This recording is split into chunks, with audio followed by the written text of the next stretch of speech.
Hello, everyone. We are here for the PhD defense of Mrs. Marwa Tarchouli. Before we start, I will just introduce the members of the jury. On my right, we have Anissa Mokhari, who is a professor at the Université Sorbonne Paris Nord, and who was also a rapporteur for the thesis. Remotely, we have Touaj Ebrahimi, who is a professor at EPFL in Lausanne, Switzerland, as an examiner.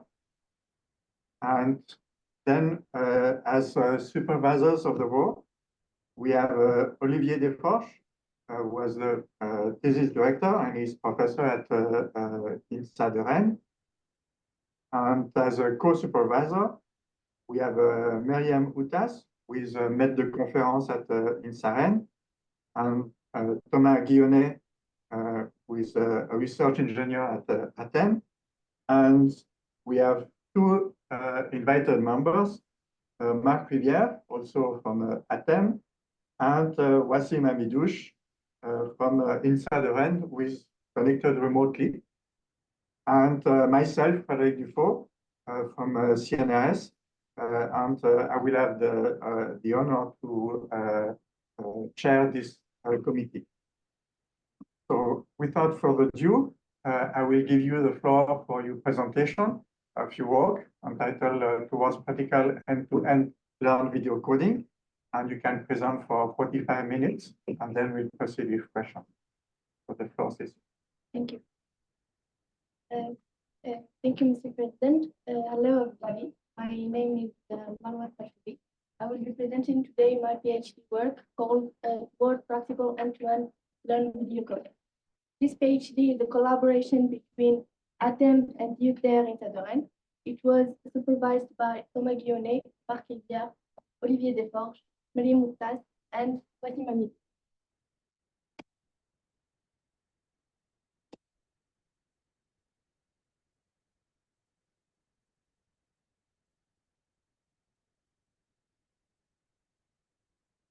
In recent years, video consumption has been continuously rising, representing about 80% of global global internet traffic in 2020. This trend can be attributed to the development of new technologies such as high-resolution TV and streaming platforms, thereby leading to an increased demand of better visual quality and higher resolution.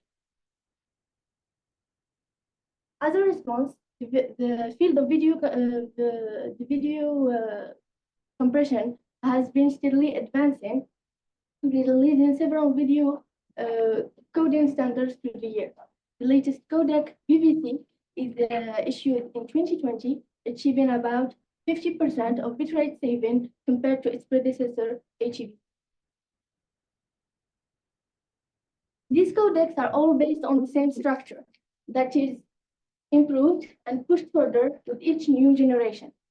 Indeed, the input frame is divided into blocks. Each block undergoes either intra-prediction or inter-prediction. The difference between the predicted block and the original version is fed to the transformation block, followed by quantization and entropy encoding to generate a bit stream. On the decoding side, the inverse operations are applied to decode the bit stream and generate the decoded frame.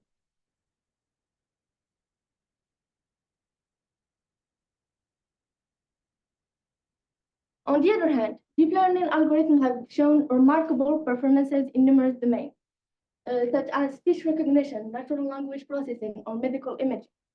In the field of image and video compression, the deep learning deep learning techniques can be introduced either as a pre-processing, post-processing tool of an existing codec, or as a learned tool inside a traditional codec, or as the foundation of the whole codec. And in this case, we call them end-to-end learned codecs, and they are the main focus of this thesis. Mostly, end-to-end learned codecs are based on variational autoencoders. They are composed of an analysis transform that take the input frame and transform it to a more compact and low-dimensional representation that we call the latent representation. Then the synthesis transform take the latent representation and generate the decoded frame. In the context of learned image codec, the latent representation is quantized and entropy encoded to generate a bit stream. Then the bit stream is entropy decoded and fed to the synthesis transform that does its work to generate the decoded frame.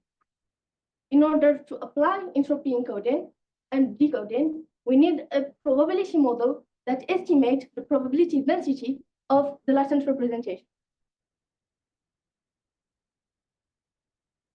In the context of learned video codec, the temporal aspect is either dealt with following the same steps of traditional codec, meaning motion estimation, motion compensation, and residual coding, or we rely on more deep learning techniques such as transformers.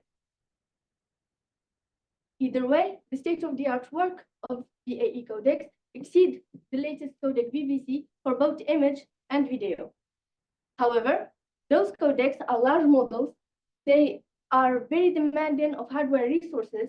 They represent high computational complexity, which make their deployment in industry challenging.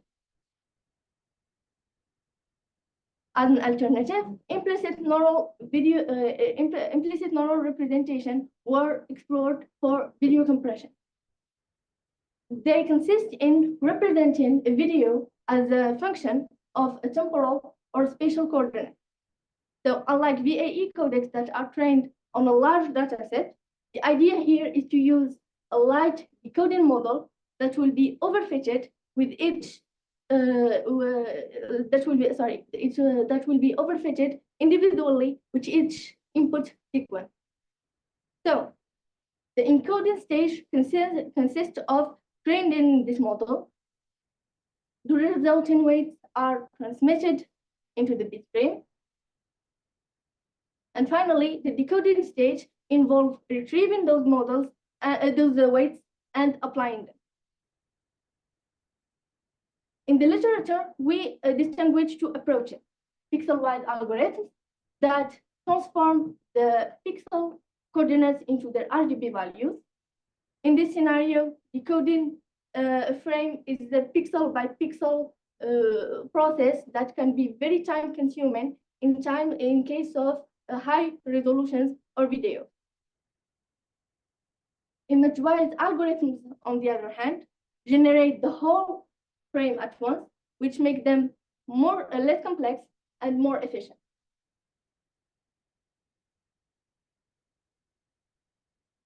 The state-of-the-art work of implicit codecs is around the performance of HEVC, but these codecs have the potential of low the complexity on the decoder side.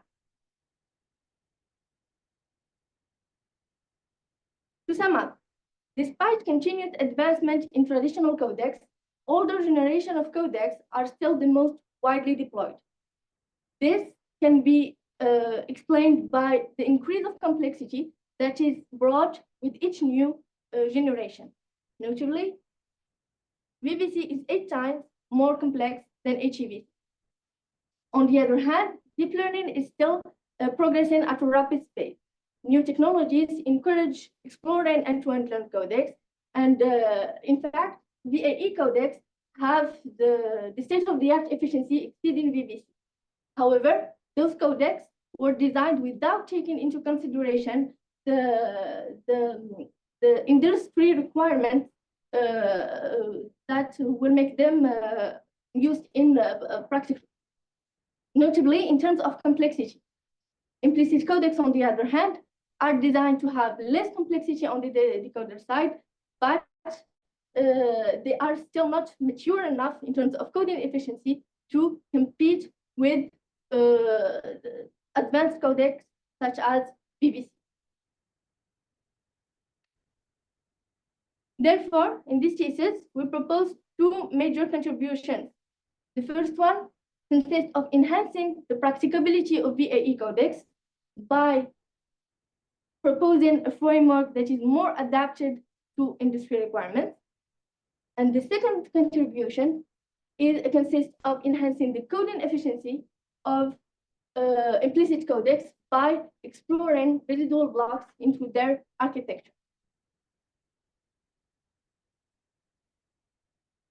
So after this introduction, I will start with the first part where we enhance the practicability of VAE codecs by proposing FANVC, which is our framework adapted to industry requirements. Then I will discuss the second part where we enhance the coding efficiency of implicit codecs, most specifically nerve-based models. And finally, I will conclude with the summary and future perspective.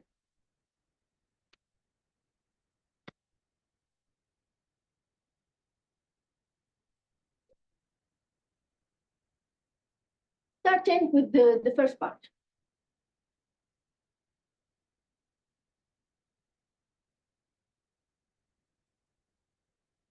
In this part, we introduce FANVC as a framework designed to align VAE codecs to industry requirements. So the first step consists in a color format conversion. So the input frame undergoes the color format conversion from YUV 420 to YUV 444. Then we present a patch coding method that will allow a flexible memory consumption. Afterward, we made sure that the VAE model is adapted for practical use. And finally, we generate a bit stream as a binary file following a specific syntax. In this presentation, we will be focusing on these two aspects, starting with patch-based learning coding method. Actually, VAE codecs face a hardware limitation when coding higher resolution.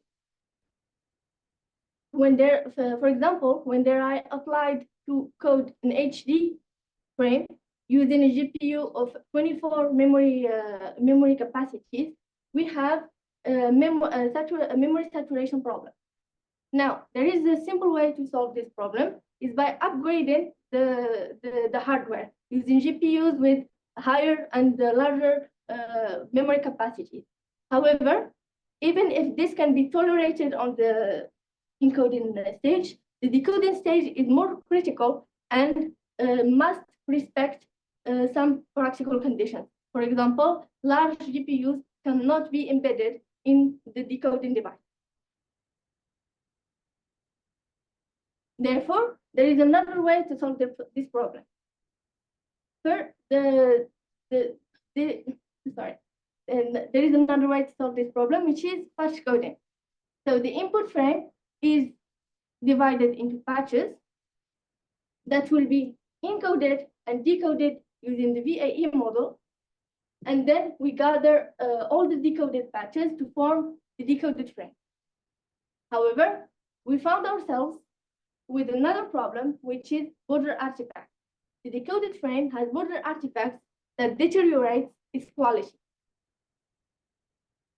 Therefore, our proposed solution consists in adopting patch coding while removing border artifacts.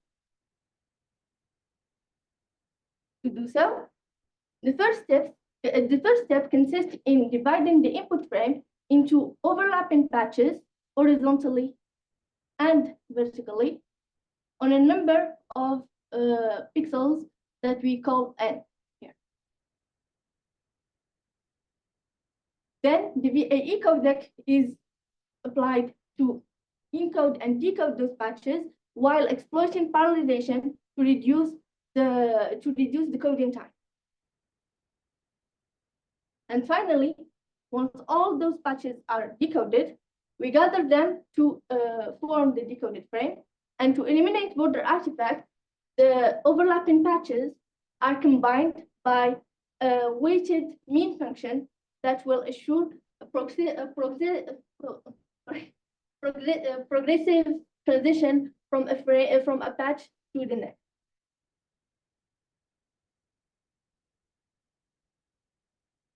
So the VAE that we use in our framework is derived from the model of Cheng 2020. It was trained on the dataset click to optimize the rate distortion loss function. And in this case, distortion can be measured either by MSE or MCCIM, resulting into 4 MSE models and 4 MCCIM models.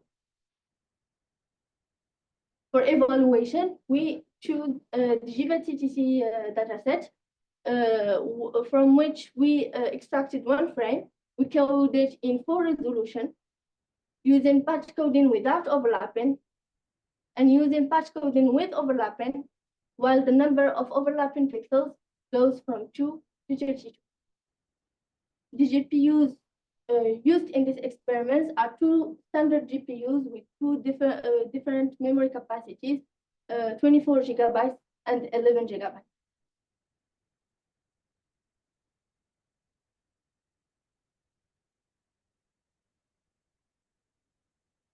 We start with the coding time result. So for high resolutions such as HD, our method is necessary to code the frame. Otherwise, we have the out-of-memory error that indicates the memory saturation problem. For lower resolutions, our method increased the coding time by about 3% for the GPU, and this can be explained by the additional coding overlapping pixels that our method requires to code.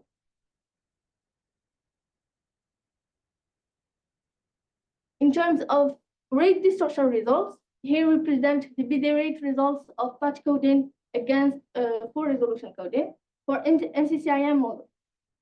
So without overlapping, the patch coding achieved dramatic loss compared to full resolution coding.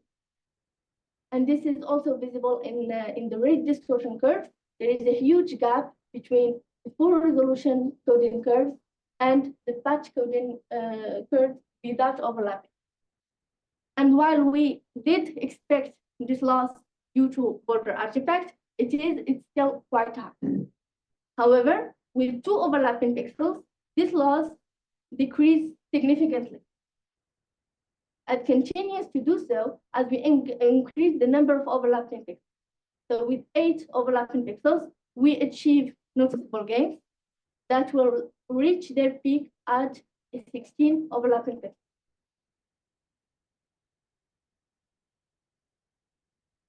For MSE models, we noticed that the loss with the patch coding without overlapping is less important, and this can be explained by the nature of PSNR and MCCIM that are pixel-wide metrics, and thus they do not capture border artifacts.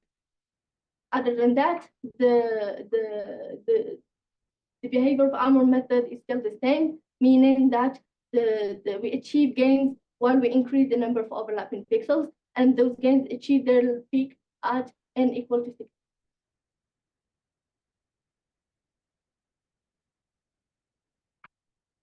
We also provide visual results for basketball drill. If we zoom on this part, for MSE models, we have border artifacts for patch coding without overlapping that are reduced with 2 overlapping pixels, and with 4 to 8 overlapping pixels, they are completely eliminated. For MCCIM models, the border artifacts are more pronounced, therefore we need 8 overlapping pixels to completely remove them. To summarize, our method patch learned coding managed to address the memory saturation problem while removing border artifacts, and in addition, we managed to achieve gains compared to full resolution coding. However, 2 questions arises. The first one concerns the patch size. So far, the patch size is set arbitrarily to 256 by 256, but we wondered about the optimum patch size in terms of coding efficiency and complexity. To answer this question, we analyzed the impact of different patch sizes on the performance of our method. The second question concerns the difference in border artifacts between MSC models and MC-SIAM models. And to answer this question, we analyzed the implementation of the MC-SIAM function. Now we will start with the impact of patch size on our performance. So the goal here is to decide the optimum patch size in terms of coding efficiency, coding time, and memory consumption. To do so, we applied our method using different square patch sizes on the class B of GBAT-TTC, using parallelization while fixing the number of overlapping pixels to 6. The GPU we used in this experiment are the same previous GPUs with 24 gigabytes and 11 gigabytes. So for small patch sizes, the coding time is the highest without parallelization. And while parallelization decreases by half, it is still quite high compared to other patch sizes, even though the memory consumption is maximized. This can be explained by the additional overlapping pixels that are coded with our method. And the smaller the patch size is, the greater the number of overlapping pixels. High patch sizes also exhibit high coding time. However, in this case, the memory consumption is not maximized, meaning that there is still available memory, but not enough to process another patch. As a compromise, this patch size T84 by T84 gives the lowest coding time while efficiently using the available memory.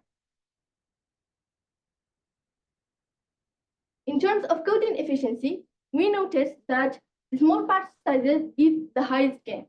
However, we also saw previously that they also give the highest coding time. If we stick with the same patch size 384, we can see that it provides a good compromise between video rate gains, which is 3.5%, and complexity, which is the coding time we saw already. Also, we did test other patch sizes, and we concluded that the number of overlapping we did test other patch sizes, and we concluded that the optimum patch size is still consistent in terms of the total number of pixels.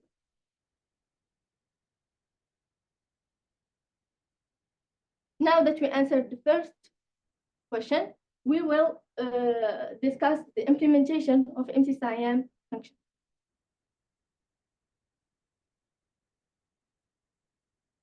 So the motivation behind this analysis is the observed difference in border artifacts between MSC models and MC-SIAM models.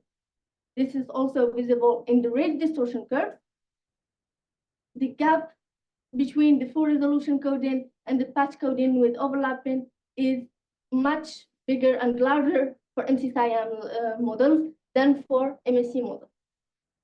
As a reminder, the MC-SIAM function is an objective quality metric that measures the similarity between two images or videos, and it consists in computing the MC-SIAM metric on multiple scales using a sliding window.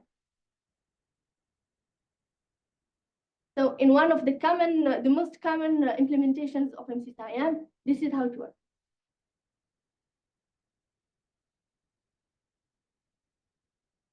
The problem here is that the borders of the input are not considered while computing the MC-SIAM. So when we train a coding model to optimize MC-SIAM, it leads automatically to a better quality on the center of the image and less well-reconstructed pixels on the border. In the case of patch coding, it leads to more pronounced border artifacts. To tackle this problem, we added padding to the input. And then we made sure that the borders are well considered while we compute this metric. Here we can see the difference in border artifacts between the standard MCSIM and the adjusted one. As we can see, the artifacts are less pronounced, which make eliminating them much more easier. We also can see that the loss with the patch coding without overlapping decreases significantly and dramatically with the adjusted MCSIM. Now, if we use our method using the adjusted MCSIM, this is the result. So for while previously with the standard MCSIM, we needed 8 overlapping pixels. With the adjusted MCSIMs, only 2 are needed to completely remove border artifacts.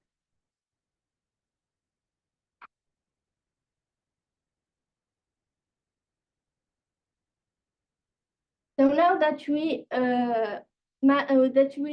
discussed and presented the patch coding method, we will talk about the adaptation of the VAE model to respect practical conditions.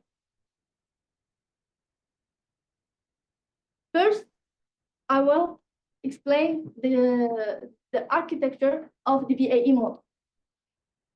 As mentioned previously, the VAE model is based on a variational autoencoder that is composed of an analysis and the synthesis transforms that encode and decode the frame. But is also composed of a probability model that estimates the probability density of the latent representation. In this case, it is also based on a variational autoencoder that we call the hyper autoencoder. So if we suppose that the probability density of the latent representation follow a Gaussian probability density with parameters mu and sigma, the role of the probability model is to estimate those parameters. So what happens is that the latent representation is fed to the hypersynthesis that compress it into a more compact representation Z that will be transmitted to the decoder side and fed to the hypersynthesis in order to generate the needed parameter. In order to fit the demands of industry deployment, we made sure during training and inference of our VAE models that we have 2 separate processes for the encoding and the decoding that can also work independently. So in the encoding process, we find the core analysis and the hyper analysis that generate both representation Y and Z. But we also find the hypersynthesis that generate the parameter we need to entropy encode the bitstream Y. On the decoding process, firstly, the bitstream of Z is decoded and fed to the hypersynthesis that all again generates the parameter we need to this time entropy decoded our bitstream and fed it to the core synthesis that finally will do its work to generate the decoded.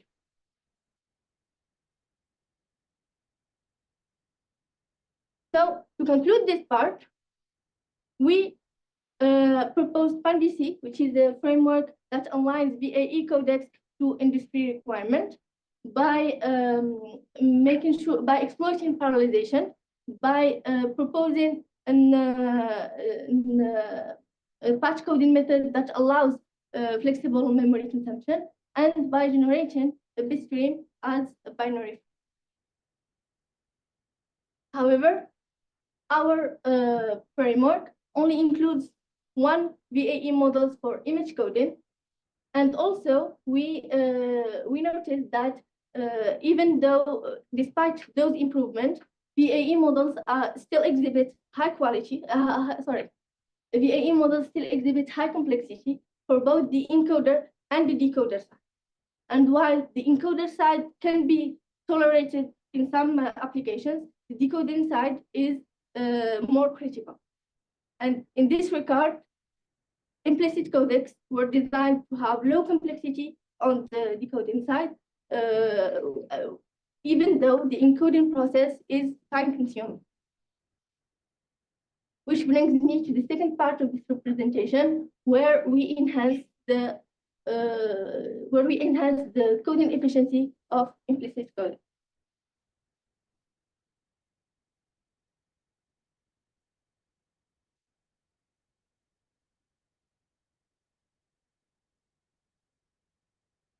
So in this part, we will be focusing on nerve-based algorithms. Nerve is an image-wise implicit codec that transforms the temporal index into the decoded frame, the corresponding decoded. In its architecture, we find positional encoding that take the temporal index and transform it into a high-dimensional impedance space.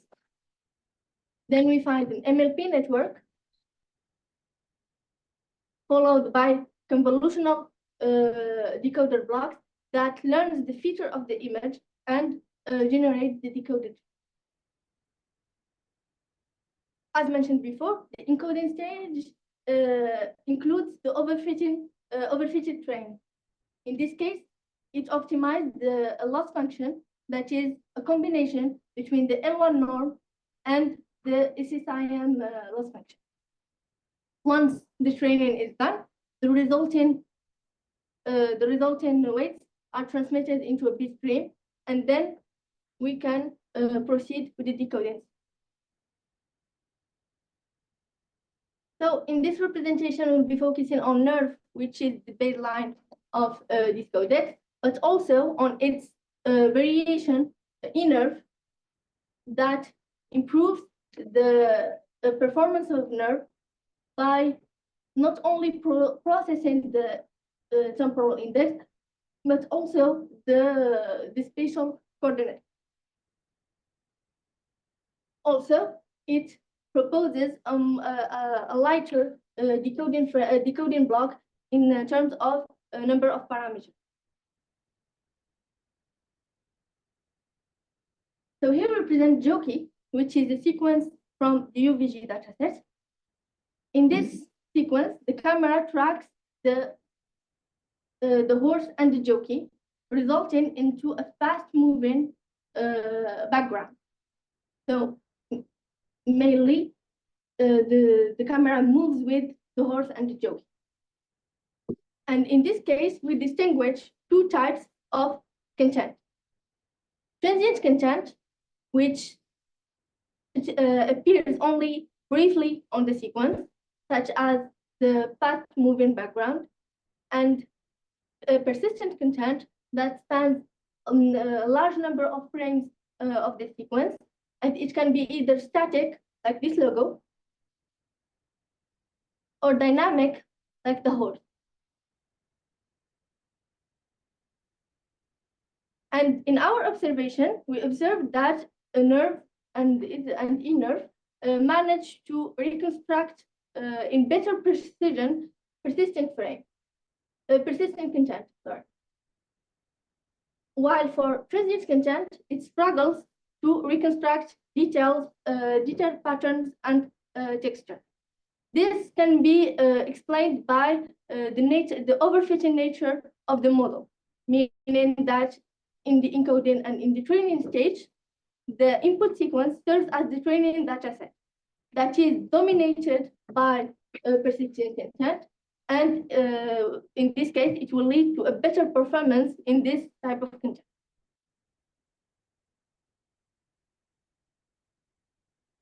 In order to enhance the ability of nerve-based models to capture more detailed and high-level features, we introduced residual blocks into their architecture.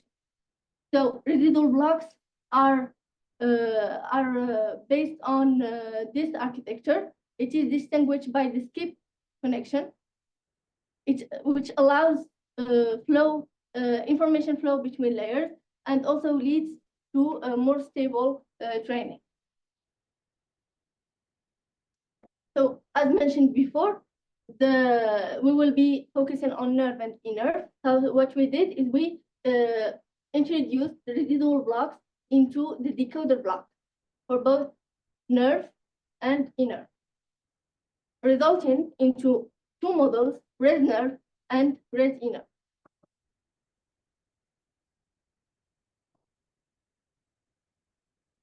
Furthermore, in the state-of-the-art, nerve-based models are based on this, follow these steps to transmit weight.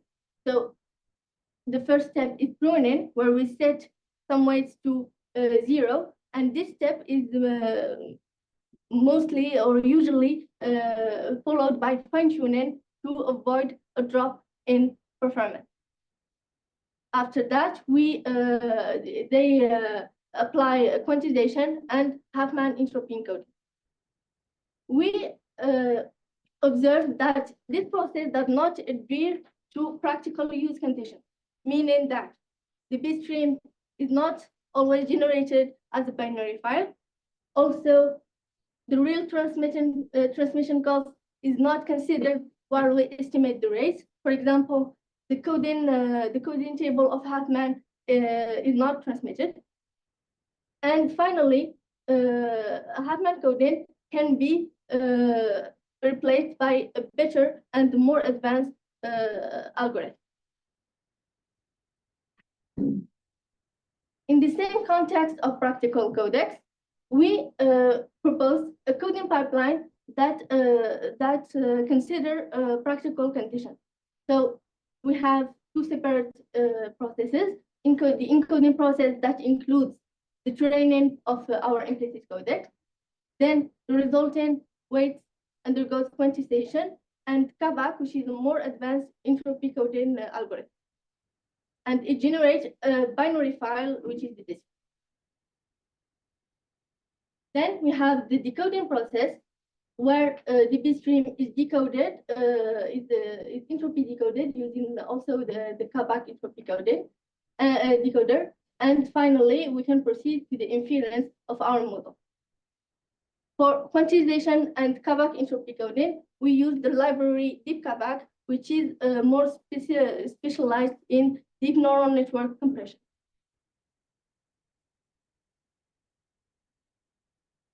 So to evaluate our method, we used the Bunny sequence and UVG dataset. We compared our method to their baseline nerve and e-nerve, but also to traditional codecs, which are X264 and X265. We chose those codecs to be consistent with the other works in the state of the art. Now we start with the result of ResNerve. Here we present the bit rate gains of ResNerve against its baseline nerve. As we can see, it achieves important gain, going from 9% to 20%, and in average, it goes to 14% using PSNR and 15% using MCSI. The rate distortion curves also shows the gain for different sequences, and it also shows that those gains are consistently distributed in the range of rate.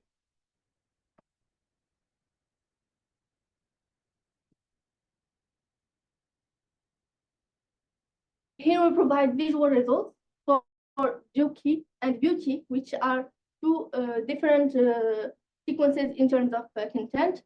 And as we can see, our method managed to reconstruct more details on transient parts, like here, and also persistent parts, like here, compared to nerve in this case. But also, it's in this particular sequence, it gives better reconstruction than inner. And also for beauty, red nerve managed to reconstruct more details compared to inner.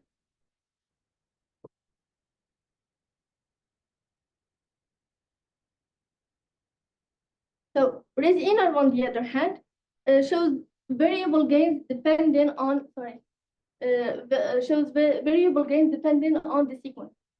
So we noticed that the highest gains are achieved for reduced go, which can be very complex, which can be considered a complex sequence because it has numerous transient parts, it has significant motion and very detailed pattern.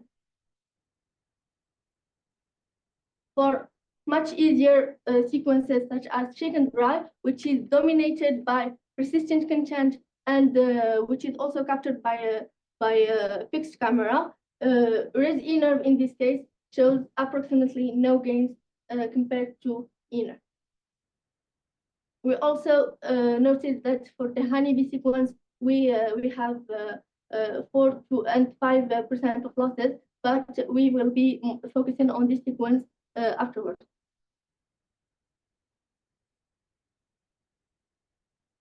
We also noticed that the gains we achieved for inner are mostly focused on the high bitrate. So to understand more the behavior of res inner, we will be providing visual results for at low bitrate and at higher bitrate.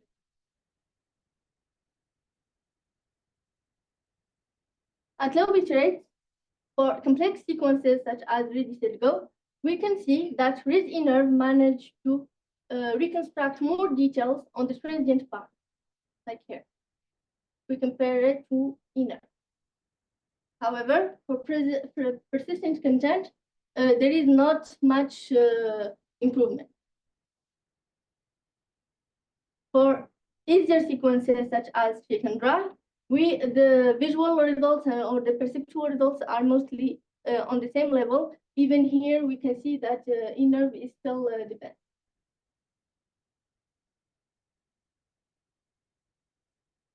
At high bit rates, on the other hand, we can see that for complex sequences such as reduced go, res inner managed to preserve more details for the transient part here, but also for the persistent part.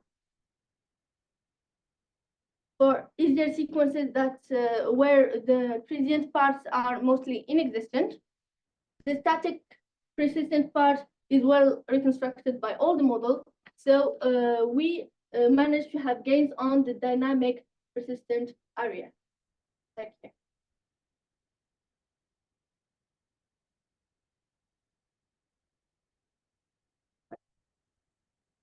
On the honeybee sequence, nerve-based models showed an interesting behavior. So what is honeybee?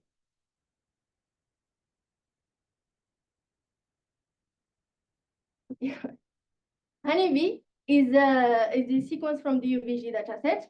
It is captured by a fixed camera, and it consists of a field of flowers, like here, crossed by a flying bee. And while the rate distortion results show high values of PSNR, indicating a high level of quality, visual results, on the other hand, shows that the nerve-based model fails to capture the bee and its quality. So it is completely missing for basically all the nerve-based models. So this phenomenon can be explained by the training loss function that we use. So while training, the loss function minimizes the average error. So when a pattern is missing, like here, the corresponding strong error is covered by the low error of the rest of the frame, which is well reconstructed. We also think that this behavior is mostly inconvenient when it concerns the salient area of the image.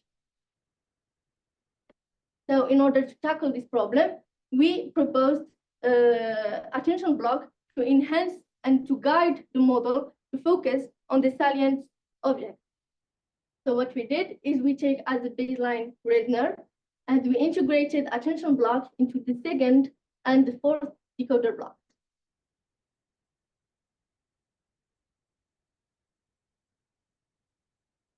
As a result, the rate distortion curves show approximately no gains comparing to red nerve, like here and here. So the blue curve and the red curve are basically the same.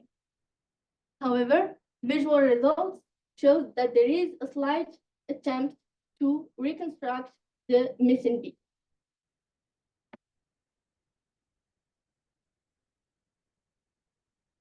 In terms of complexity, residual blocks,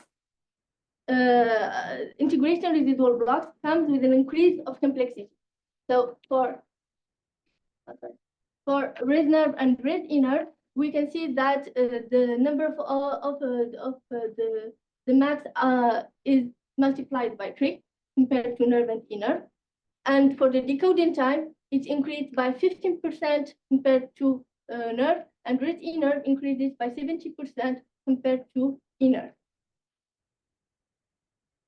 Attention blocks, on the other hand, we compared it to its baseline red nerve, and we noted that it increased the decoding time by 8% for the same rate distortion performance.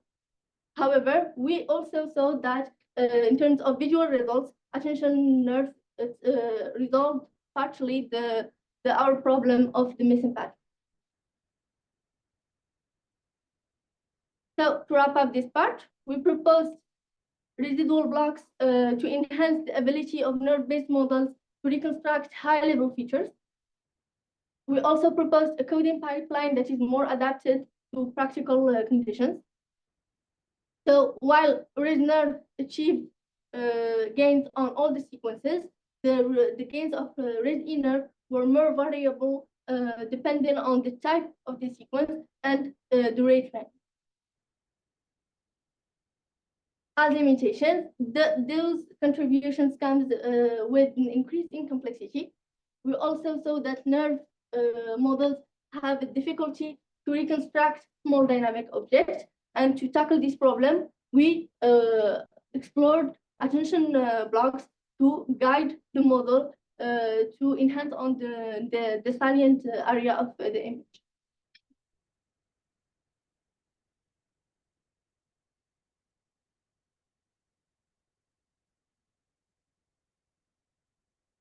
Now, to conclude this presentation, in this PhD work, we proposed PanVC as a framework that enhances the practicability of VAE codecs by considering industry requirements, by proposing a patch coding method that allows flexible memory consumption, and by exploring parallelization. However, our framework only supports one image coding model, and as perspective, we want to integrate more VAE models for image and video coding, which will enable PanVC to become a benchmark environment to VAE models while ensuring that the industry requirements are met. And finally, we can also refine the features of PanVC by adding more functionalities such as rate control.